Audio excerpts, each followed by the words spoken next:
राधा राधा राधा राधा राधा राधा राधा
संत हरि भक्तन की, श्री वृंदावन धाम की, सतगुरुदेव भगवान की। रेबा जी राजस्थान से। महाराज जी, असफलता से सदा भय रहता है, तो इसे कैसे निपटें? भगवान का नाम जप करो। जितना नाम जप आपके अंदर एकत्रित होगा उतने पाप नष्ट होंगे, जितना पाप नष्ट होगा उतनी सफलता होती चली जाएगी। पाप ही हमारी असफलता का कारण बनता है। हम जितना मेहनत करते हैं, जिस डिपार्टमेंट में करते हैं, उसके अनुसार यदि हमें सफलता नहीं मिल रही तो हमारा पूर्व पाप हमें दुख देने के लिए तत्पर है। हमको इतना भजन करना चाहिए कि पूर्व का पाप नष्ट हो जाए, वर्तमान हमारा आनंदमय हो जाए। भजन, बिना भजन के कुछ नहीं होगा। खूब नाम जप करो भगवान का तो सफलता हाथ लग जाएगी। आलोक चौहान जी। राधे राधे महाराज जी। गुरुजी, मैंने 5 जनवरी की एकांतिक वार्तालाप में शपथ ली थी कि मैं अब शराब का सेवन नहीं करूंगा, और आपकी कृपा से मेरे मन नशे से बिल्कुल हट गया है। मैं राधा नाम का जाप और राधा वल्लभ श्री हरिवंश का नाम कर रहा हूं। महाराज जी, मेरा परिवार भी बहुत सुख शांति में है आपकी कृपा से। गुरुजी, आपने बताया था कि गजेंद्र मोक्ष का पाठ करने से आध्यात्मिक और अपने लक्ष्य की प्राप्ति हो सकती है। महाराज जी, गजेंद्र मोक्ष का पाठ करने के नियम और विधि क्या है? मतलब पवित्र होकर के स्नान करके भगवान का स्मरण करते हुए पाठ करो, उसमें कोई खास नियम की बात नहीं है। अगर हमारी कामनाओं की भी पूर्ति की चाहो तो उसमें पूर्ति हो जाती है गृहस्थ जीवन में। हाँ बिल्कुल बिल्कुल, आप उसका पाठ कीजिएगा। और नाम जब तो कर ही रहे हैं, काउंटर हाथ में लिए, सब मंगल हो जाएगा, सर्व मंगल। खूब नाम जप करो। दीपा जी। महाराज जी, आप कह रहे हैं कि आपकी इष्ट के प्रति आपकी अपार श्रद्धा है और कई बार उनकी कृपा भी महसूस होती है, पर ये कह रहे हैं कि कोई भी चीज घटना घटनी हो, इनको स्वप्न में या इनको एहसास हो जाता है। तो महाराज जी, बट जब इनके माता पिता की पहले इनको पता लग गया था, तो जब उनका बचा नहीं पाई उनको, तो बहुत उदासीन हो गई। तुम क्या बचा सकते हो? ब्रह्मा भी नहीं बचा सकते। अगर आयु पूरी हो गई तो ब्रह्मा भी नहीं बचा सकते। तुम तो एक मनुष्य हो, थोड़ा पवित्र हृदय होता है तो भागवतिक संकेत होने लगते हैं। लेकिन भगवान थोड़ी बन जाओगे कि सृष्टि कर लो या सृष्टि को प्रलय में पहुंचा दो या सृष्टि का पालन कर लो। वो तो केवल भगवान के हाथ में है। संकेत आना, स्वप्न आना थोड़ा पवित्र हृदय का संकेत होता है, और कोई खास बात नहीं है। किसकी ताकत है कि किसी की मृत्यु को बचा सके? सुनो भरत भावी प्रबल, बिलख कहो मुनिनाथ, हानि लाभ जीवन मरण जस अपजस विधि हाथ। ये भगवान के हाथ में, तुम्हारे हाथ में थोड़ी कि किसी की तुम रक्षा कर लो। हाँ, तुम्हें सुयश प्राप्त होना है तो किसी की रक्षा का संयोग बन सकता है कि आप लगेगा कि आपने रक्षा कर ली, लेकिन उनकी मृत्यु नहीं थी, आपका संयोग बन करके उनकी रक्षा का नाटक होना था, इसलिए रक्षा हो गई। नहीं, किसी की ताकत नहीं है कि जो विधना ने लिख दिया छठी राव के अंक, राई घटे न तिल बढ़े रहु रे जीव निसंग, वो हो के रहेगा जो होना है, किसी के बचाए नहीं। आप विचार करो, दशरथ जी की मृत्यु निश्चित थी ना, तो भगवान बचाए क्या? भगवान श्री राम हैं, वो चाहते तो अजर अमर कर देते अपने पिता को, लेकिन नहीं, विधान के अनुसार चलते। हा राम कहते हुए महाराज दशरथ जी ने अपने प्राणों का त्याग। तो तुम अपने पिता को कैसे बचा सकती थी? वो जो जिस समय जाना है उस समय जाना ही है। रागिनी जी अहमदाबाद से। श्री हरिवंश। श्री हरिवंश महाराज जी। महाराज जी, माँ का प्रेम और भक्त के प्रेम में क्या अंतर है?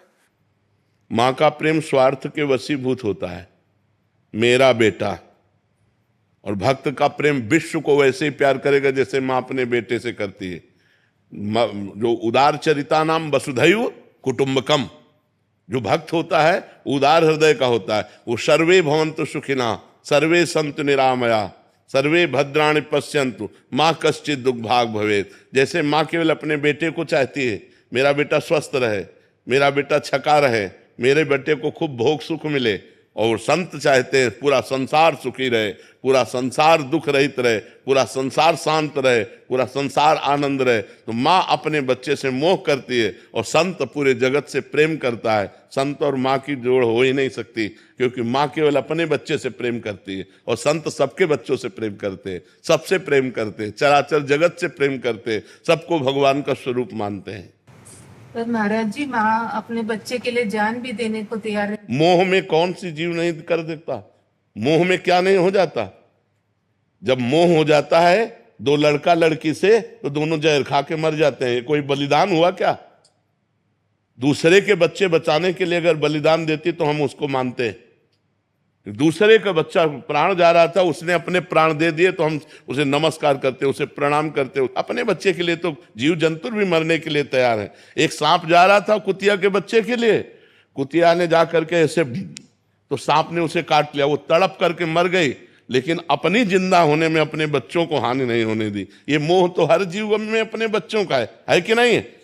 तो भक्त की जो आपने प्रश्न किया, इसलिए कह रहा हूं, केवल माँ का प्रश्न करते तो हम अलग उत्तर देते। भक्त से तुलना की, भक्त संसार के प्रति मंगल चाहता है, माँ केवल अपने बेटे का मंगल चाहती है। वो मोह के लिए अपने बेटे के लिए प्राण दे सकती है, लेकिन संत नाम जप करके तपस्या करके सारे जगत का मंगल करते हैं। उनकी समानता माँ से नहीं हो सकती। अश्मित जी अयोध्या जी से। राधे राधे महाराज जी।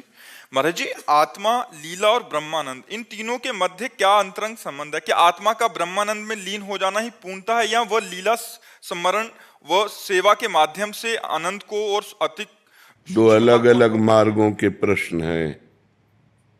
अभी तुम बच्चा हो, दो अलग अलग मार्गों के प्रश्न हैं। आत्मा जब अपने स्वरूप में लीन होती है तो उसे ही ब्रह्मानंद कहते हैं। कोई अलग ब्रह्म नहीं है, आत्मा ही ब्रह्म है, ब्रह्म ही आत्मा है। जब आत्मा देहाभिमान छोड़कर अपने स्वरूप में स्थित होती है तो उसे ब्रह्मानंद में लीन कहते हैं। और जो भगवान की भक्ति करके भगवान की लीला कथाओं को सुनते हुए भगवान की लीला चिंतन में डूबता है वो भक्त होता है। जो ब्रह्मानंद में डूबता है वो ज्ञानी होता है। वो सांख्य योग का मार्ग है, ज्ञान का मार्ग है, और ये भक्ति का मार्ग है। दोनों मार्ग अलग अलग हैं। तो ऐसा नहीं है कि ब्रह्म ज्ञानी लीला चिंतन करता है या लीला चिंतन करवाने वाला ब्रह्मलीन में, दोनों अलग अलग मार्ग हैं। आत्मज्ञानी ब्रह्म चिंतन में लीन होता है, भक्त भगवान के लीला चिंतन में लीन होता है। समझ पाए? मनीष जी गया बिहार से। राधे राधे महाराज जी। महाराज जी, मनुष्य का प्रारब्ध उसके कर्मों का फल है, किंतु राष्ट्र का प्रारब्ध नियति द्वारा तय होता है, या उसमें रहने वाले लोगों के कर्मों का? सब कर्मों का, सबके अलग अलग कर्म जब एकत्रित होते हैं, जैसे एक प्रांत के कर्म का अब परिणाम एक साथ भोगना है, तो मिसाइल गिरेगी पूरा प्रांत नष्ट हो जाएगा। क्योंकि वहाँ उस समय, अब जैसे 20 आदमी मरने हैं यहाँ, तो अलग अलग प्रांत से 20 आकर एकत्रित हुए, एक साथ मरना है, वो एक साथ मारे जाएंगे। उन सब का प्रारब्ध भोग उपस्थित, बिना मृत्यु स्थान और मृत्यु समय तय हुए कोई मार नहीं सकता। जैसे हमारा मृत्यु स्थान तय है कि हमको वहां जाके मरना है, और मृत्यु समय तय है, और मृत्यु का कारण तय है कि इस निमित्त से इस समय इस स्थान पर इस जीव की मृत्यु होगी, वैसे ही विधान बन जाएगा और वैसे ही मृत्यु हो जाएगी। समझ पा रहे हैं जी? तो जीव का प्रारब्ध जब बहुत जीवों का एक जैसा एकत्रित होता है तो फिर वैसे ही प्रांत के प्रांत को दुख प्राप्त होता है। जैसे पूरे विश्व का प्रारब्ध एक जैसा एकत्रित हुआ तो कोरोना आ गया, हर देश हर प्रांत में लाखों लोगों को मार गया ना। तो पूरे विश्व का प्रारब्ध एक हो गया उस समय, विश्व का प्रारब्ध।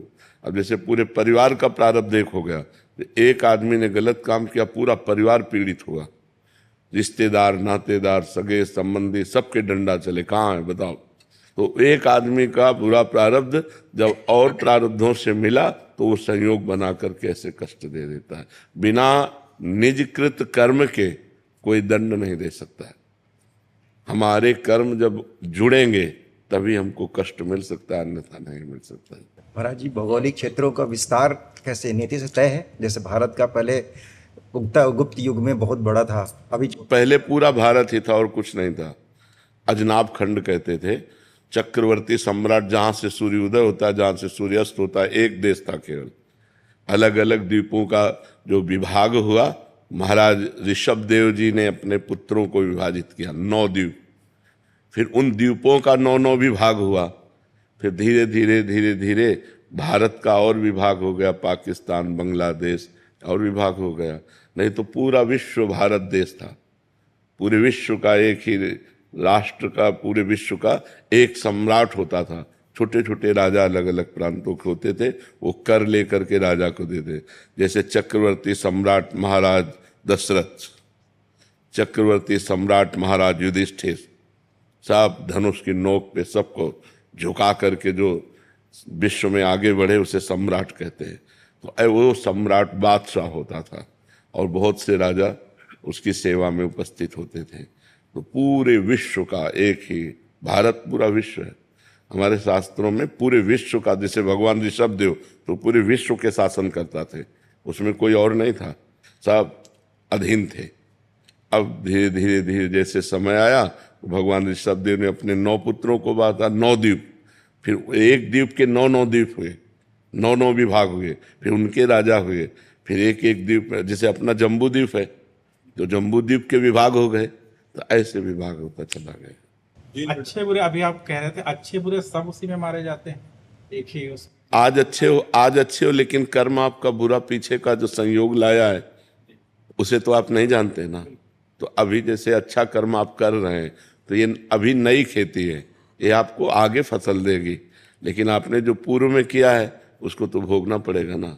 एक आदमी बहुत अच्छा कर्म करता है लेकिन कदम कदम पे विपत्ति, कदम कदम पे असफलता, कदम कदम पे अपमान उसको मिलता है। बहुत अच्छा आदमी है लेकिन उसका पूर्व का जो कर्म है वो बहुत बुरा है, वो उसे भोगना पड़ेगा।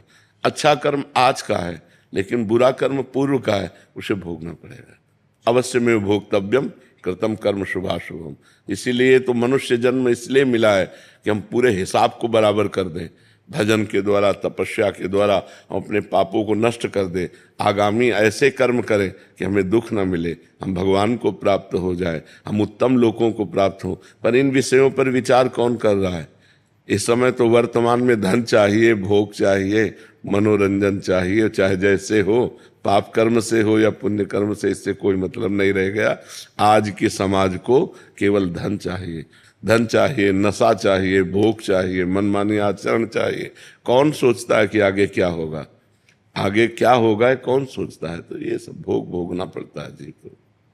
योगेश जी नासिक से। राधे राधे महाराज जी, आपके श्रीमुख से सुना है कि जैसे कलयुग में माता पृथ्वी अपने संसाधन कम करते जा रही है, भक्ति ज्ञान और वैरागी भी कम हो रहे हैं। हाँ, ठीक उसी प्रकार क्या वृंदावन धाम अपनी महिमा और कल्याण गुप्त होता जाएगा, गुप्त होता जाएगा, गुप्त होता जाएगा।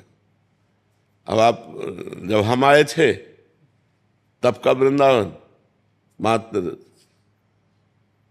25-30 वर्ष पहले के बाद, और अब के वृंदावन में बहुत बड़ा अंतर है।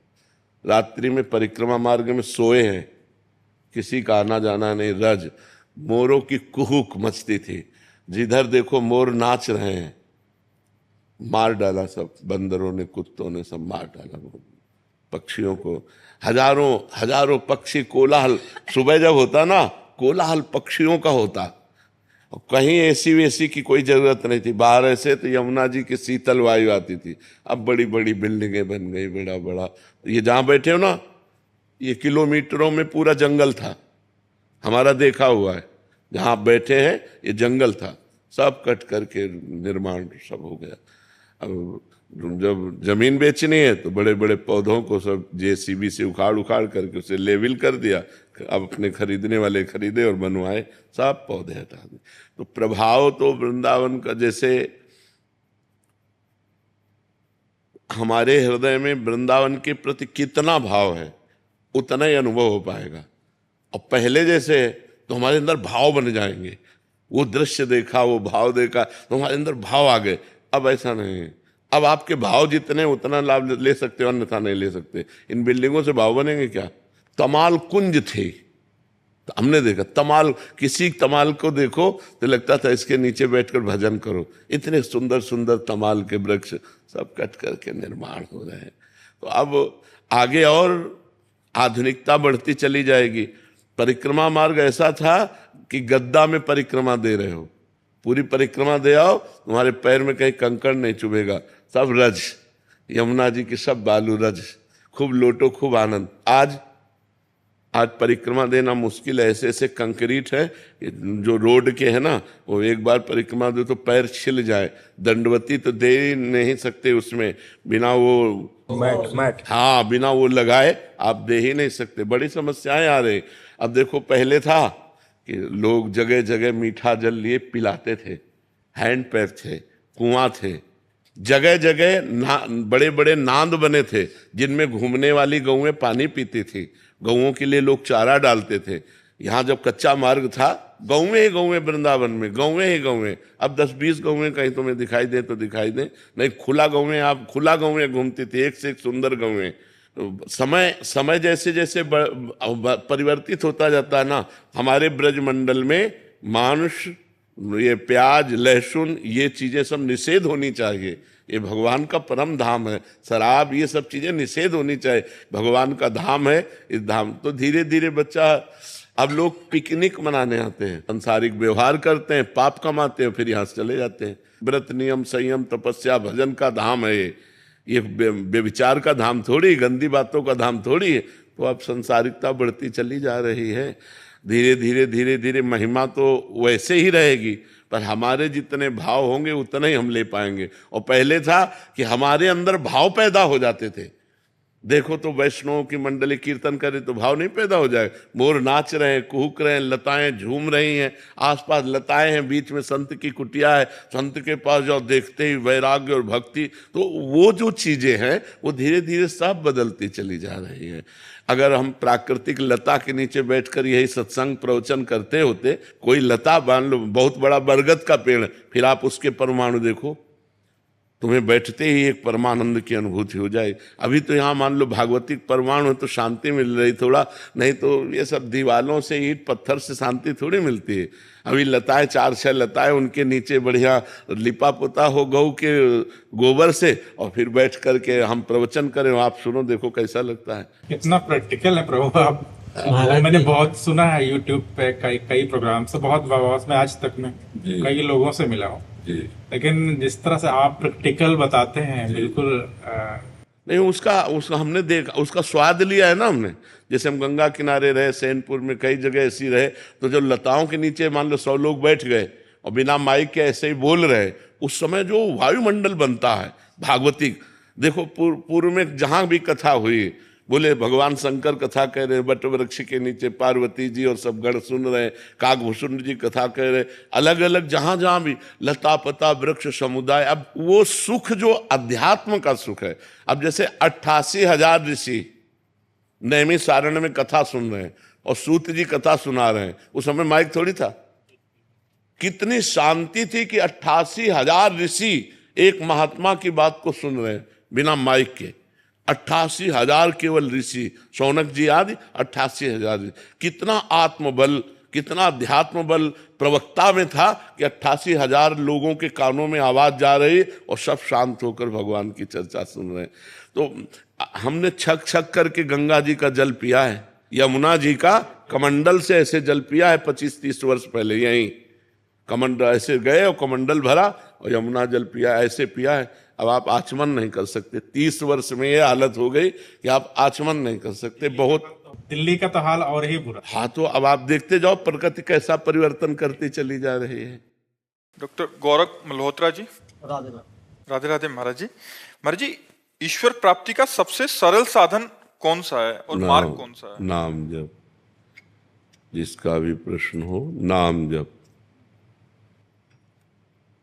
हरेर नाम हरेर नाम हरेर नामैव केवलम कलौ नास्तेव नास्तेव नास्तेव गतिरन्यथा। कलयुग में कोई और गति नहीं, नहीं, नहीं, केवल हरि नाम हरि नाम हरि नाम। अगर हम पापाचरण छोड़कर भगवान का नाम जप करें तो बहुत जल्दी आनंद की अनुभूति हो जाए, हम इस भव समुद्र से पार हो जाए। कलयुग केवल नाम आधारा, सुमिर सुमिर नर उतरहि पारा। जो भगवान का नाम जप का नियम ले लिया वो ज्ञानी हो जाएगा, वो भक्त हो जाएगा, वो निष्पाप हो जाएगा, वो भगवान को प्राप्त कर लेगा। नाम सर्वोपरि है। नाम सहज सरल, 1 रुपया नहीं लगता। पवित्रता पवित्रता का इसमें कोई विधान नहीं। आप जूता पहने हो, चप्पल पहने हो, जैसे भी हो, भगवान का नाम जप हर समय कर सकते हो। और नाम जप से निश्चित भगवत प्राप्ति है, निश्चित, इसमें कोई संशय नहीं। समझ रहे हो ना जी? दयाशंकर गुप्ता जी, राधे राधे महाराज जी। महाराज जी, आप कह रहे हैं कि आपकी बहुत उम्र हो गई है, आपके सत्संग से पता चला कि मानव जीवन का उद्देश्य अपने कार्य को करते हुए निरंतर नाम जप करना है। अब इस शरीर के कुछ ही पल बचे हैं, क्या इतने कम समय में निरंतर नाम जप हो सकेगा? हाँ, अभ्यास कर लो, अभ्यास कर लो। और जो श्वास आखिरी हुई और उसमें भगवान का नाम हुआ, भगवान की प्राप्ति हो जाएगी। एक श्वास में भगवान की प्राप्ति हो जाएगी।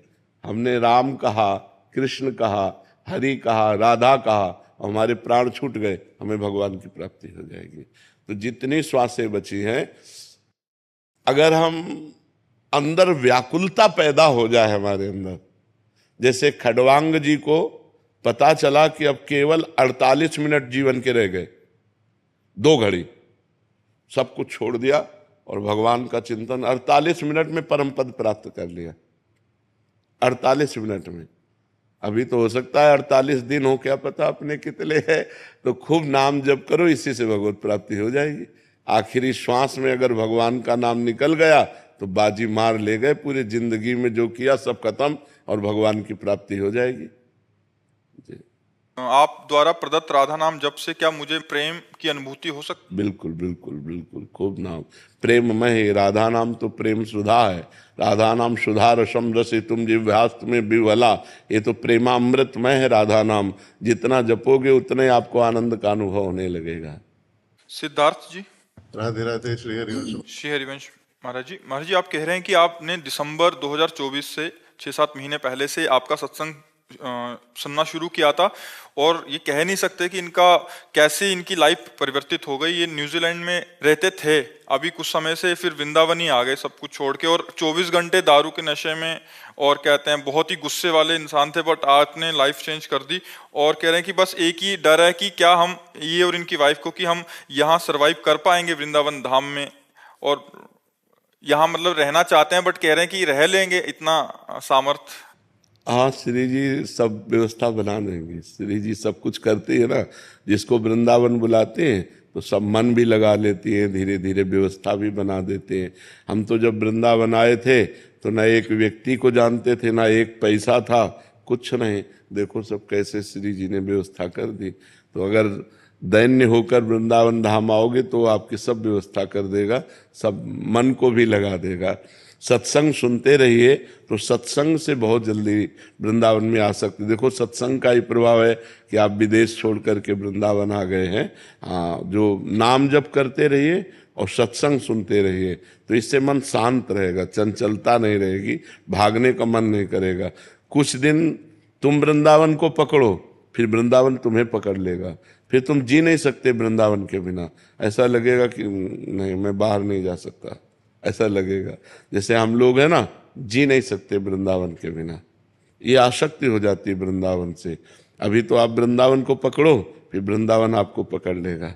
जैसे प्रारंभ में भजन को अपने पकड़ते हैं, फिर भजन अपने को पकड़ लेता है, फिर छोड़ता नहीं, हर समय चलता रहता है। ऐसे आप निष्ठापूर्वक रहो, इसी जन्म में परम कल्याण हो जाता है जो धाम का आश्रय। जे रेणु पर मरिबो मंगल आए, अगर यहाँ शरीर छूट गया तो भगवत प्राप्ति हो जाती है। और मनुष्य जन्म का परम लाभ है भगवत प्राप्ति हो जाना।